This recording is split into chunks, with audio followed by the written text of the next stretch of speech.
Okay, here we have Ofentse from the Action SA. Ofentse, good morning and welcome to KCA Radio, my man. Ofentse? Good morning. Thank you. Are you good, sir? Hello? I'm good, thank you. Okay. Good, thanks. Okay, so can you hear me? I can, yes. Okay. But I feel like your line is very bad. I don't know why, but there's something. Can you hear me? Yes, I can hear you, but like your line is not clear. Okay, sorry about that. Let me try.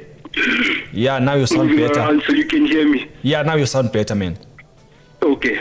Okay, so Ofentse, you know what's going on, right? I do. Yes. You know, okay. Is this ruling fair or the decision of that is made by the High Court? Is it fair? Is it a good thing to take former President Jacob Zuma back in jail?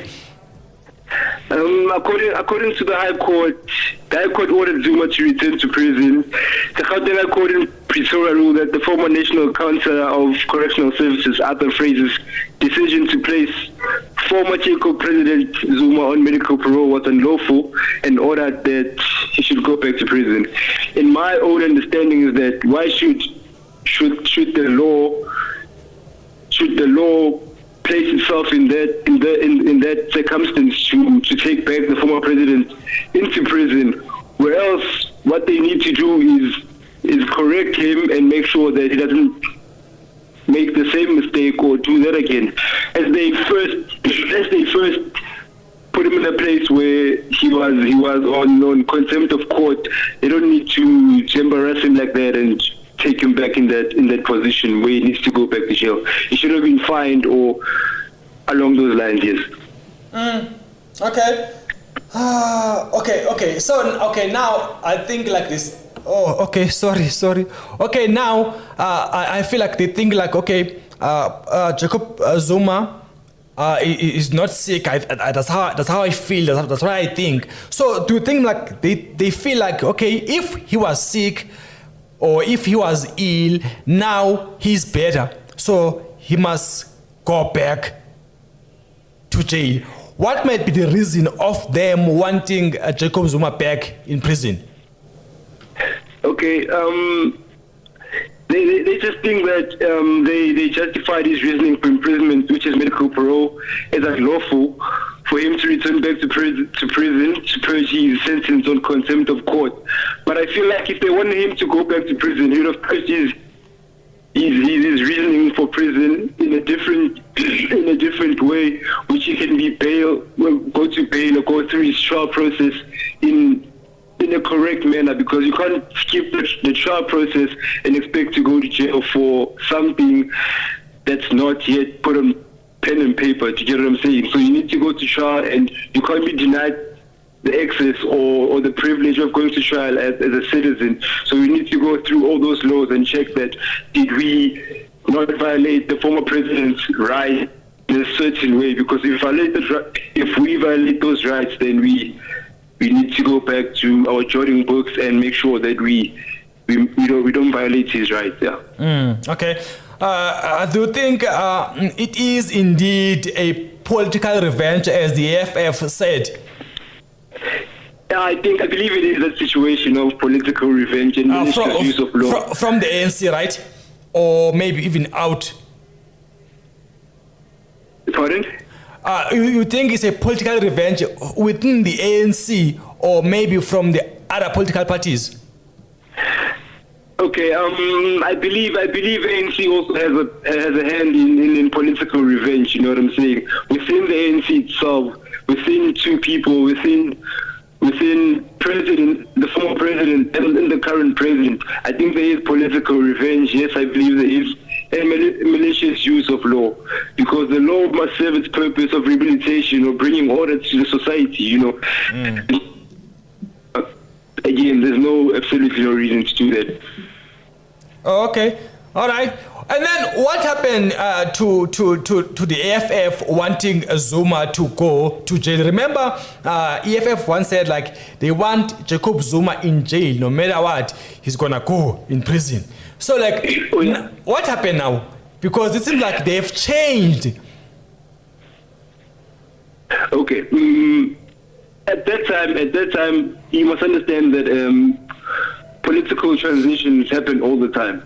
And sometimes what I believe is that the EFF couldn't really point their finger around the crisis and the solution that they should bring, you know. So they realize that they're rooting for Zuma to get arrested. They are going against the people and they are fighting against the wrong battle, as well as going the wrong direction. If they're rooting for him to go to jail, then they're also part of misusing the law and part of, you know, misleading people in terms of how the law should handle themselves in South Africa.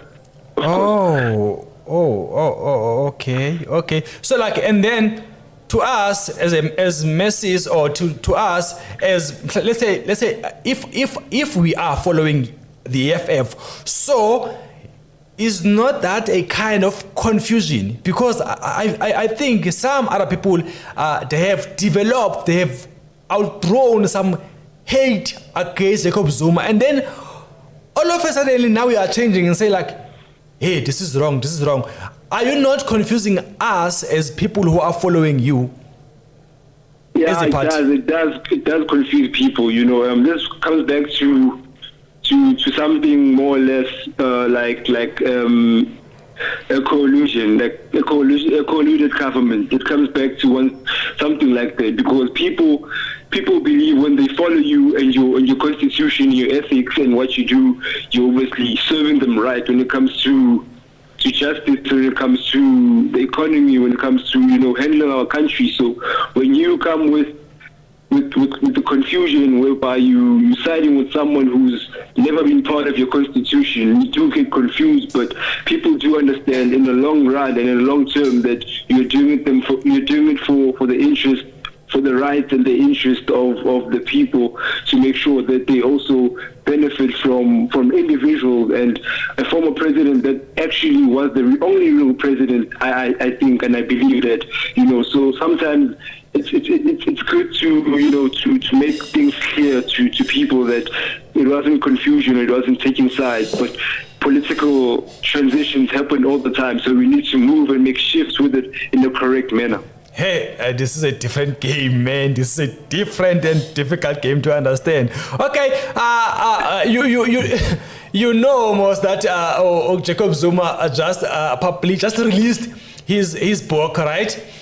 Yes, sir. Don't you think that book maybe it might have a contribution to what is about to happen or something? Yeah, I believe it does have a contribution. The book that Jacob Zuma published did escalate issues and did escalate, you know, problems that he has today. Because I think it just, you know, made the situation worse. The former president Jacob Zuma told all autobiographies that the book has been published, and one passage in the book actually swipes and talks about President Cyril Ramaphosa, of whom he said it is a team that's helm, and the country has been directionless and direction in the country for the past 4 years, referring to him, that since he's the president, there's problems and the country is not governed the way it should be governed. So I think at some point he did kind of bring problems to himself. Hence they're saying he has to go back to jail and he has to serve his 15-month sentence of contempt of court. Yes. Yeah.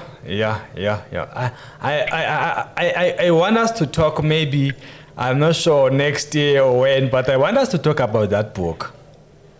About the book? Yes, I want us to talk about. I hope you are about to get that book, because I want us to talk about that book one day. When are you coming to our studio? Anytime I'll come, anytime. You can just make an appointment. I'm up for that. Thank you. I'd have that. Okay, man. Thank you for the invite. Okay, man. No, we'll make something. We'll make something. We'll plan something, man. Okay, thank you.